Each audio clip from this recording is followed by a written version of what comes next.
एक बड़ी छोटी सी 9 साल की बच्ची के ऊपर जो अत्याचार हुआ है ये बहुत ही दर्दनाक है, दुखद है और इसका हम निषेध करते हैं। लेकिन उसके साथ साथ ये जो कांग्रेस की ओर से नितिन राऊत जी के नेतृत्व में वहां पर आज धरना आंदोलन हुआ है, ये केवल ढोंग है। क्योंकि आज सबसे ज्यादा घटनाएं ये महाराष्ट्र में हो रही है।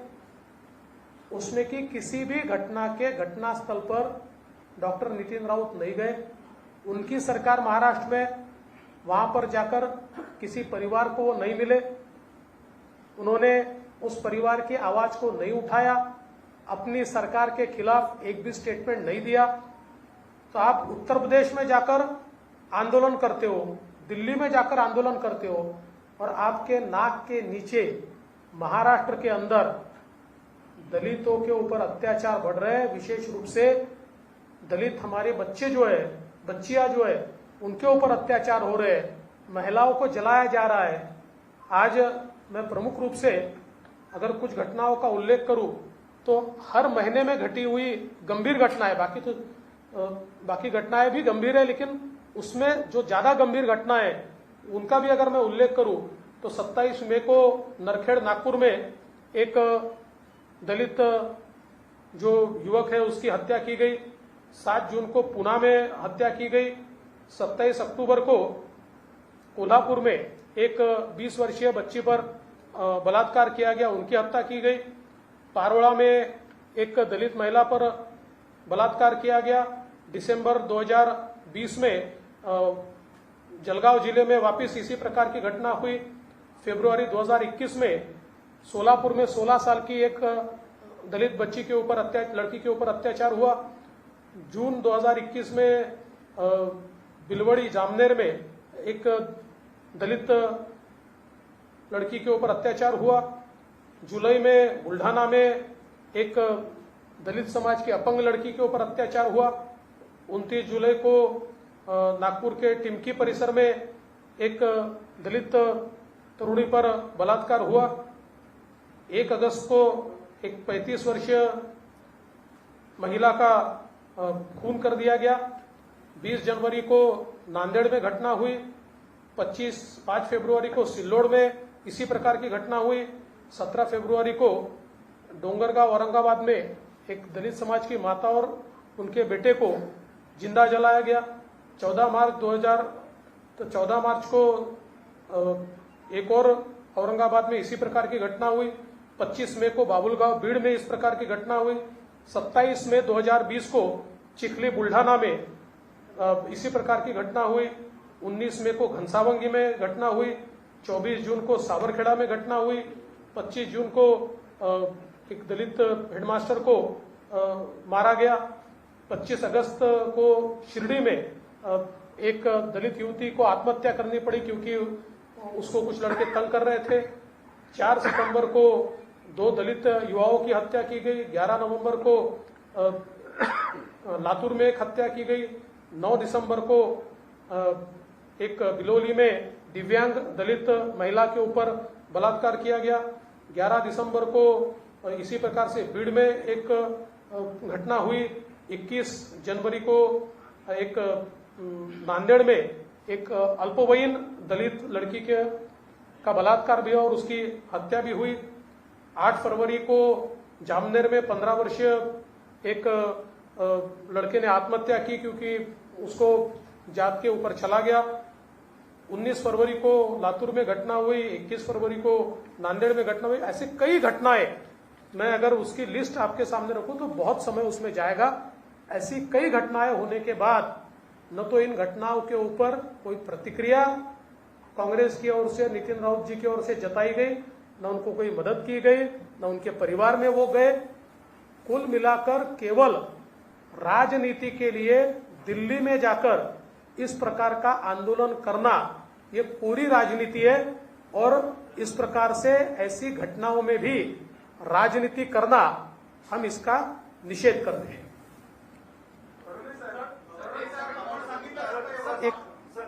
एक प्रश्न आहे, सिल्वर ओक म्हणून शरद पवारांच्या आवाजाचा नक्कल करून मंत्रालयात फोन केला जातो, मंत्रालयाच्या वरिष्ठ अधिकाऱ्यांनी तक्रार केल्यानंतर गुन्हा दाखल होतो. त्याचबरोबर चाकणमध्ये सुद्धा अशाच प्रकारे फोन केला जातो जमीन प्रकरण मिटवा म्हणून. एकूणच ज्या पद्धतीने शरद पवारांच्या आवाजाचं नक्कल करत जे फोन केले जात आहेत यावरून शरद पवारांची प्रतिमा मलिन करण्याचा प्रयत्न आहे का? नाही, हे अत्यंत गंभीर आहे. अशा प्रकारच्या लोकांवर तात्काळ कारवाई केली पाहिजे, त्यांना शोधून काढलं पाहिजे आणि त्यांना जेलमध्ये टाकलं पाहिजे. यांचं हां दलित अत्याचारावरती आपण एवढा सगळा पाढा वाजत महाराष्ट्रातल्या घटनांबद्दल, मग या संपूर्ण या कालावधीमध्ये विरोधी पक्ष असलेल्या भाजपने काय भूमिका निभावली? भारतीय जनता पक्षाने त्या ठिकाणी हा विषय उचलला. मी स्वतः विधानसभेमध्ये हा विषय उचलला. ज्या ठिकाणी आम्हाला मदत करता आली भारतीय जनता पार्टीने जाऊन मदत केली. आम्ही त्या ठिकाणी अनेक ठिकाणी आम्ही आमच्या पक्षाच्या वतीनं त्यांना आर्थिक मदत, आता का अशा घटनांमध्ये आर्थिक मदतीने काही फार होतं असं माझं मत नाही, पण समाज पाठीशी आहे हे दाखवण्याकरता आम्ही अशा घटनांमध्ये आर्थिक मदतही केली आहे. यातला मूळ प्रश्न हा आहे की जे सत्तेत आहेत ते काही इथे करत नाही आणि दिल्लीत जाऊन ढोंग करतात. राज्य सरकारने 15% फी माफीचा निर्णय घेतला, फी माफ करणार असं म्हटलं, तसं जीआर करू म्हणतात, पण जीआर अजूनपर्यंत निघाला नाही. उलट सत्तेमध्ये असलेले मंत्री आणि आमदारांचा ज्या फी माफीला विरोध असेल असं कळलं. असं आहे की शिक्षण सम्राटांचं हे सरकार आहे आणि शिक्षण सम्राटांचं सरकार असल्यामुळे या सरकारमध्ये फी माफी वगैरे होईल असं मला बिलकुल वाटत नाही. किंबहुना फी वाढवून मग ती कमी करायची असं झालं तरी आश्चर्य वाटून घेऊ नका. पण भारतीय जनता पार्टी म्हणून आम्ही आमच्या सगळ्या जिल्ह्यांना हे निर्देश दिले आहेत की जर फी माफीचा हायकोर्टाचा आदेश आहे त्यामुळे त्याचं पालन झालं नाही तर त्या संदर्भात त्या ठिकाणी आंदोलन करायचं हे आम्ही सांगितलं.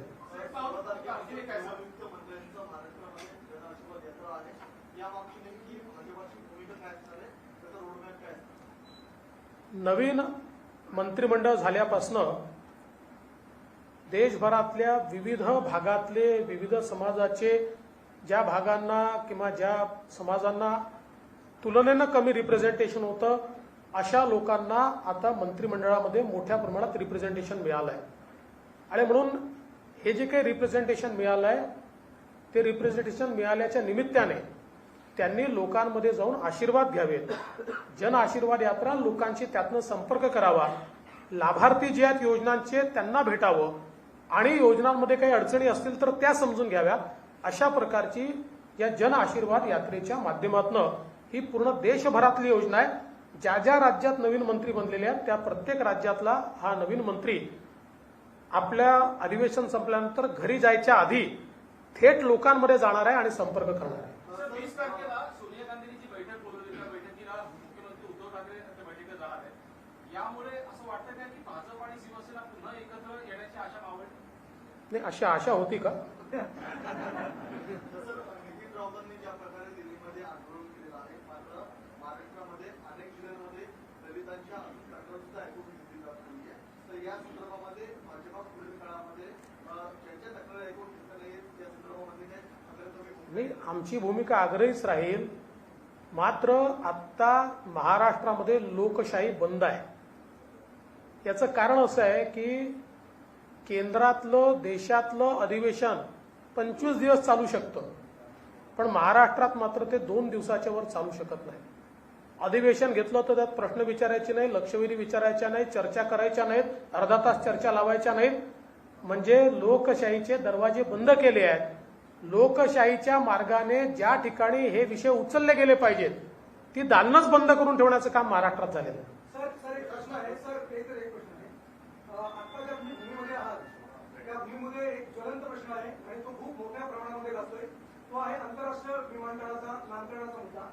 भारतीय जनता पार्टीची मुख्य भूमिका काय आहे हे अजूनपर्यंत स्पष्ट नाहीये असं समोरून म्हटलं जात आहे. मोठ्या प्रमाणामध्ये जन आंदोलन सुरू आहे आणि दिबा पाटील यांच्या नावासाठी स्थानिक भूमिपुत्र आणि प्रकल्पग्रस्त एकवटले ते पुढे आले. भारतीय जनता पार्टीला याबद्दल काय वाटते का? स्थानिक आमदारही त्याच्यामध्ये समाविष्ट आहे. भारतीय जनता पार्टीने आपली भूमिका स्पष्टपणे मांडली आहे. मी स्वतः पनवेलच्या कार्यक्रमामध्ये संपूर्ण मीडियापुढे भारतीय जनता पक्षाची भूमिका मांडलेली आहे आणि आम्ही आमचे सगळे आमदार या आंदोलनात समाविष्ट झाले आहेत.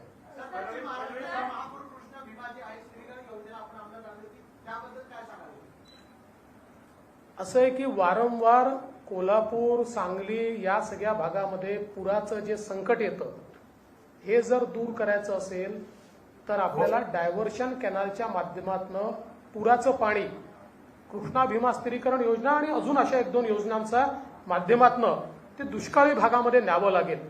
त्या संदर्भातली योजना आम्ही तयार केली होती. 25 नोव्हेंबरला वर्ल्ड बँकेने त्याला तत्वता मान्यता दिली होती. नंतर आमचं सरकार गेलं, कारण तो जवळजवळ शेवटचाच दिवस होता. त्यानंतर त्यात काही पुढे झालं नाहीये. आता मी ज्यावेळेस माननीय मुख्यमंत्र्यांना भेटलो त्यावेळेस नजरेस ते आणून दिलाय. त्यांनी मला आश्वासित केलं आहे की आता ती योजना ते पुढे नेतील. एक मला अजून मुद्दा या ठिकाणी मांडायचा आहे. राज्य सरकारने, केंद्र सरकारने काल 127वी घटना दुरुस्ती करून कुठल्याही समाजाला आरक्षण देण्याकरता मागास घोषित करण्याचा अधिकार हा राज्य सरकारला दिलेला आहे. आतापर्यंत आपल्याला कल्पना आहे की आम्ही मराठा समाजाला ज्यावेळेस आरक्षण दिलं त्यावेळेस ते आरक्षण उच्च न्यायालयात टिकलं. सर्वोच्च न्यायालयामध्ये 3 विरुद्ध 2 ते फेटाळण्यात आलं. 3 न्यायाधीश विरोधात, 2 न्यायाधीश बाजूनं. आणि त्यातनं एक मुद्दा समोर आला की राज्य सरकारचे अधिकार हे काढून घेतलेले आहेत का.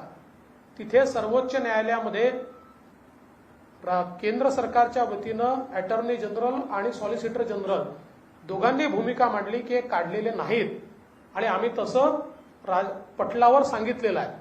तथापि सर्वोच्च न्यायालयाने सांगितलं की तुम्ही हे कायद्याने सांगितलं पाहिजे, अमेंडमेंटमध्ये स्पष्टता आणली पाहिजे. आणि त्यानंतर केंद्र सरकारने तात्काळ अधिवेशनामध्ये 127वी दुरुस्ती करून त्या माध्यमातून हे सगळे अधिकार राज्यांचे राज्याला दिलेले आहेत. राज्याच्या लिस्टचे अधिकार आता राज्याला मिळाले आहेत, केंद्राच्या लिस्टचे अधिकार केंद्राकडे आहेत. आणि कुठल्याही समाजाला आरक्षण द्यायचं असेल तर त्यात पहिल्यांदा त्या समाजाला मागास घोषित केल्याशिवाय त्या समाजाला आरक्षण देता येत नाही. ही पहिली महत्वाची स्टेप आहे. परंतु असं लक्षात आलं की महाविकास आघाडीच्या वतीनं याच्यावर केवळ राजकारण केलं गेलं. महाविकास आघाडीच्या वतीनं हे तुम्ही करताय पण 10% अजून शिथिल करा, त्याचं कॉन्स्टिट्युशनल अमेंडमेंट आणा. खरं म्हणजे पहिली गोष्ट अशी आहे की तुमचं जे काम आहे ते तुम्ही केलेलंच नाहीये. उद्या टक्केवारी किती द्यायची प्रश्न निर्माण होणार नाही, पण झाला तरी तो केव्हा होणार आहे, जेव्हा समाज मागास घोषित होणार आहे. मागास घोषित कोणाला करायचा आहे, तो राज्य सरकारला करायचा आहे. पहिल्या दिवशीपासून राज्य सरकारने जाणीवपूर्वक आपली जबाबदारी टाळलेली आहे. काही झालं की केंद्राकडे बोट दाखवायचं, केंद्राने मदत केली तर नवीन प्रश्न उभा करायचा. खरं म्हणजे अद्यापही राज्यातलं राज्य मागासवर्ग आयोग जो आहे ज्याच्याकडे हा प्रश्न पाठवला पाहिजे, कारण त्यांच्या अहवालाशिवाय मागास घोषित करता येत नाही, मागास घोषित झाल्याशिवाय आरक्षण मिळत नाही. अद्याप साधं त्यांच्याकडे रेफरन्स देखील झालेलं नाही. अद्यापही राज्य मागासवर्ग आयोगामध्ये एकही मराठा अभ्यासक नाही, त्यांची नियुक्ती देखील झालेली नाही. त्यामुळे राज्य सरकार या संदर्भात गंभीर तर नाहीच, पण जाणीवपूर्वक वेळ काढू धोरण करताय आणि लोकांची दिशाभूल करताय. पण मला एक गोष्टीची कल्पना आहे, मराठा आरक्षणाचे जेवढे अभ्यासक आहेत त्या सगळ्या अभ्यासकांना हे नीट माहिती आहे की राज्याची भूमिका काय आहे आणि केंद्राची भूमिका काय आहे. त्यामुळे फार काळ अशा प्रकारे राज्य सरकार कोणालाच मूर्ख बनवू शकणार नाही. ओबीसीच्या राजकीय आरक्षणाच्या संदर्भात राज्य सरकारने अद्यापही कुठली हालचाल केलेली नाही. इम्पेरिकल डेटा तयार करण्याकरता जे मनुष्यबळ आणि जो निधी राज्य मागास आयोगाने मागितलेला आहे, न मनुष्यबळ दिलाय न निधी दिलाय. केवळ या ठिकाणी वेळ काढू धोरण चाललेलं आहे. आणि मी वारंवार हे सांगितलंय, या सरकारला 2022च्या जानेवारी-फेब्रुवारीमध्ये 3/4 स्थानिक स्वराज्य संस्थांच्या निवडणुका होणार आहेत. तोपर्यंत हा विषय अधांतरी ठेवायचा आहे, जेणेकरून त्या निवडणुकांमध्ये समाजाला कुठलंही राजकीय आरक्षण राहणार नाही. आणि म्हणून केवळ टाइमपास करणं चाललंय. मग कोर्टात याचिका टाकायची की केंद्राने डेटा द्यावा. मी पुन्हा एकदा सांगतो की मराठा आरक्षणाच्या वेळी 4 महिन्यामध्ये राज्य सरकारने इम्पेरिकल डेटा तयार केला आणि सर्वोच्च न्यायालयाचा निर्णय आपण बघा. राज्य सरकारचा तो इम्पेरिकल डेटा हा सर्वोच्च न्यायालयाने मान्य केला. त्यामुळे राज्य सरकारला हे करता येतं. 4 महिन्यापेक्षा जास्त वेळ गेलाय, 15 महिने गेले. सर्वोच्च न्यायालयाने इम्पेरिकल डाटाचं सांगून 15 महिन्यापेक्षा जास्त गेले आहे, तरीही राज्य सरकारने कुठलीही कारवाई केली नाही. त्यामुळे ओबीसी राजकीय आरक्षणाच्या संदर्भात हे सरकार दुटप्पी आहे. यांच्या मनामध्ये ते आरक्षण देण्याची इच्छा नाही. सर शेवटचा प्रश्न है. जैसे आप महानगर पालिका में बैठे हैं, जैसे कोरोना के काल में सभी पंचायत, बहुत सारे राज्यों में पंचायत चुनाव हुए, लेकिन वहीं पे महानगर पालिका का चुनाव पिछले 2 सालों से टाला जा रहा लगा था. आपको नहीं लगता यहाँ पर भी लोकशाही का एक तरह से भूल किया जा रहा है और भाजपा की इसमें क्या भूमिका है? और सर दूसरा सवाल इसी से जुड़ा हुआ है, जिस तरह से यहाँ पर लोक प्रतिनिधि नहीं है, इसके बावजूद भी नाइक साहब और जो सदाताई है, ये जिस तरह से उन्होंने कोऑर्डिनेट किया है और कोरोना मैनेजमेंट को लेकर महानगर पालिका को जिस तरह से प्रशासन को सपोर्ट किया है, आज नई भाई की हालत जीत आप पूरे स्टेट में घूम रहे हैं, क्या आप कंपेयर कर रहे हैं दूसरे राज्यों की अपेक्षा किस तरह से महानगर पालिका को भाजपा के जो विधायक है उन्होंने मैनेज किया है? देखिए, यहाँ पर एमवीए की जो तीनों पार्टियां हैं उनको ये पता है कि चुनाव हुआ तो वापस बीजेपी चुनकर आएगी. इसी कारण से वो लगातार चुनाव टाल रहे हैं. उनको लगता है हम जितना ज्यादा टालेंगे उतना शायद बीजेपी का असर कम होगा और हमको ज्यादा सीटें मिलेगी. लेकिन ऐसा कुछ होने वाला नहीं है. लोगों का पूरा विश्वास बीजेपी के ऊपर है. हमारे गणेश नाइक साहब होंगे या मंदाताई महात्रे होंगी, इन्होंने कोरोना के काल में लगातार काम किया है. ये लोगों में रहने वाले लोग हैं और अब तो मैं ऐसा मानता हूं कि इसको डिले करने के बाद पहले से ज्यादा सीटें अब यहाँ की जनता हमको देगी, क्योंकि जनता के ध्यान में आया है कि जानबूझकर इस प्रकार से किया जा रहा है. और वैसे भी राज्य की सरकार का तो हमने अक्सर ये देखा है कि जब उनको चाहिए तो चुनाव होते, सारे के सारे उनके जो शुगर फैक्ट्रीज है उसके चुनाव हुए, उनको जो नहीं चाहिए थे वो चुनाव उन्होंने टाले. जब उनको चाहिए तो फेवरेबल रिपोर्ट भेज देते, नहीं चाहिए तो नॉन फेवरेबल भेजते. पर मैं आपको आश्वस्त करना चाहता हूं, जिस दिन भी नवी मुंबई का चुनाव होगा उस पर हमारा ही परचम लहराएगा. Thank you. राज्यामध्ये कोविड लस जी आहे त्याचा प्रचंड मोठ्या प्रमाणात तुटवडा जाणवतोय. काल मुंबईचे पालकमंत्री अस्लम शेख यांनी पत्रकार परिषद घेतली, त्यामध्ये ते असं म्हणाले होते की जादूच्या गाडीनं लस उपलब्ध होत नाही, विरोधकांनी दबाव टाकण्याऐवजी लस मिळवण्यासाठी प्रयत्न करायला हवा. काय तुमचं नेमकं काय? राज्य सरकार किती दुटप्पी आहे बघा.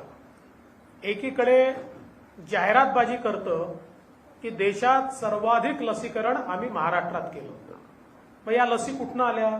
आकाशातनं टपकल्या की जमिनीतनं उगवल्या? या सगळ्या लसी केंद्रातल्या मोदीजींच्या सरकारनेच दिलेल्या आहेत. आणि आज देशात महाराष्ट्रात अव्वल नंबर आहे तो या लसी मिळाल्यामुळेच आहे. मुळामध्ये आपण जर त्याचा डायनामिक प्लॅटफॉर्म बघितला तर त्याच्यावर कधी 50 लाख लसी आपल्याकडे असतात, कधी 29 लाख लसी आपल्याकडे असतात. परंतु त्याच्या डिस्ट्रीब्युशनचा हा प्रॉब्लेम आहे आणि या डिस्ट्रीब्युशनमुळे कधी कधी एक दिवस लॅग तयार होतो. हा केंद्र सरकारचा विषय नाही, हा राज्य सरकारचा विषय आहे. त्यामुळे मला असं वाटतं केंद्र सरकारने लसी उपलब्ध करून दिल्यामुळेच महाराष्ट्र आज नंबर 1 वर आहे. थँक्यू.